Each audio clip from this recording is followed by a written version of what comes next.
come into a squatting position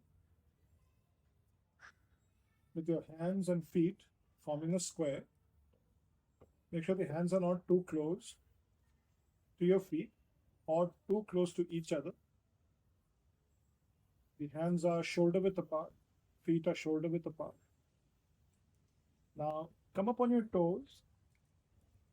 Keep your knees on your upper arms, lifting your hips up. And then slowly shift your weight forward, taking the weight to your fingertips, and the feet slowly come up on their own. Now make sure you don't jump up. Try not to jump. This way you will not be able to get the crow. The best way would be to just simply shift the weight of your body slowly forward until your feet come off the mat.